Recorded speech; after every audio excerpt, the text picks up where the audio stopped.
SKV number 1 Chandnagar में हिंदी की कक्षा में बच्चों आपका फिर से स्वागत है। तो चलिए, बहुत छुट्टियों के बाद आज हम फिर से मिले हैं। चलते हैं अपनी हिंदी की कक्षा में।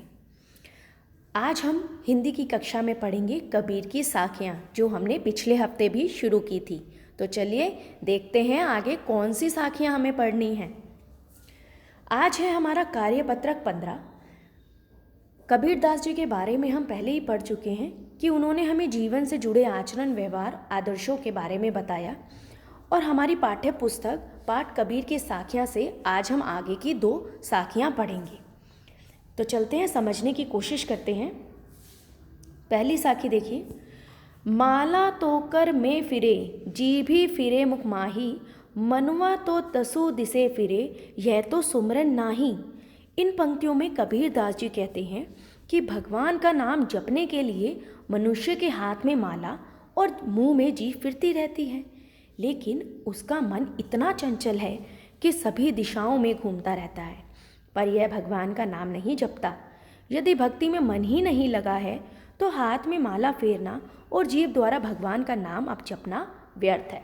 तो यहाँ देखो, कबीरदास जी ने कितनी अच्छी बात हमें बताई कि अगर आपका मन इधर उधर व्याकुल है, इधर चंचल मन है, 10 चीज़ों के बारे में सोच रहा है, तो आप उस समय प्रार्थना या ईश्वर की भक्ति करके क्या करेंगे? वो तो कुछ भी आपको समझ नहीं आएगा ना। तो यहाँ कबीरदास जी ने कहा है कि भक्ति तो वही सही है जिसमें मन भी एकाग्र हो। मतलब जब अपने आपके ईश्वर में आपका मन एकाग्र हो, उसकी भक्ति में, तभी करने का भक्ति फ़ायदा है। लेकिन हम क्या करते हैं, हम भगवान का नाम जपते रहते हैं और हमारा मन इधर उधर डोलता रहता है, कभी इसकी बुराई कभी उसकी बुराई, या फिर इधर ये बात सोचनी है आज मैंने क्या पहनना है, क्या खाना है, और हम बैठे कहाँ होते हैं? अपने भगवान के सामने। तो आपने ऐसा नहीं करना। तो चलिए अगली पंक्ति देखते हैं। कबीर घासना नींद दिए, जो पाऊ तले होई, उड़ी पड़े जब आँखी में खरी दुहेली हुई। तो देखिए, कबीरदास जी ने कहा है कि चेतावनी हमें दी है कि हमें घास को कमज़ोर या छोटा नहीं समझना चाहिए, क्योंकि हम क्या करते हैं, घास को कमज़ोर और छोटा बेकार समझकर उसे पैरों के नीचे रोनते हैं, उसकी निंदा करते हैं, उसका अपमान करते हैं। और जब वही घास का छोटा सा तिनका हमारी आँख में गिर जाता है तो वह हमें बहुत कष्ट पहुंचाता है। इसलिए हमें कभी भी किसी व्यक्ति को छोटा या कमज़ोर समझकर उसकी निंदा नहीं करनी चाहिए, उसका अपमान नहीं करना चाहिए। समझ आया बच्चों? हमें कभी भी किसी को छोटा या कमज़ोर समझकर उसका अपमान, उसकी निंदा, उसके बारे में गलत व्यवहार नहीं करना चाहिए। क्योंकि जब घास का छोटा सा तिनका, जिसे हम पैरों के नीचे कुचल देते हैं, वह भी जब उड़कर हमारी आँख में गिर जाता है तो कितना दर्द होता है। आँखें लाल हो जाती हैं, पानी गिरता है, हम तरह तरह के उपाय करते हैं, इन्फेक्शन भी हो जाता है। तो इसी प्रकार से मनुष्य को भी हमें तुच्छ नहीं समझना चाहिए, ताकि वह भी आगे चल के हमारे साथ कुछ इस कष्टदायक हमारे साथ कोई व्यवहार ना करे। ठीक है? तो चलिए बेटा, अब चलते हैं अगली, इसमें देखते हैं हमें क्या बताया गया है। तो चलिए, प्रश्न 1, प्रस्तुत पंक्तियों के अनुसार माला, जीभ और मन कहाँ कहाँ घूमते हैं? कहाँ बोला था? 10 दिशाओं में, विभिन्न दिशाओं में घूमते रहते हैं।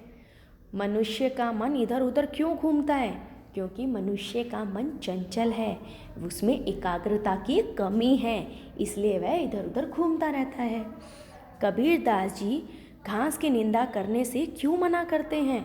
कबीरदास जी घास की निंदा करने से मना इसलिए करते हैं क्योंकि जब वही घास का तिनका उड़कर हमारी आँख में चला जाता है तो वह भी हमें कष्ट पहुंचाता है। उसी प्रकार से हमें किसी व्यक्ति को छोटा या कमज़ोर समझ के उसका अपमान नहीं करना चाहिए, क्योंकि हो सकता है आने वाले समय में वह हमें कोई हानि पहुंचा सके। ठीक है?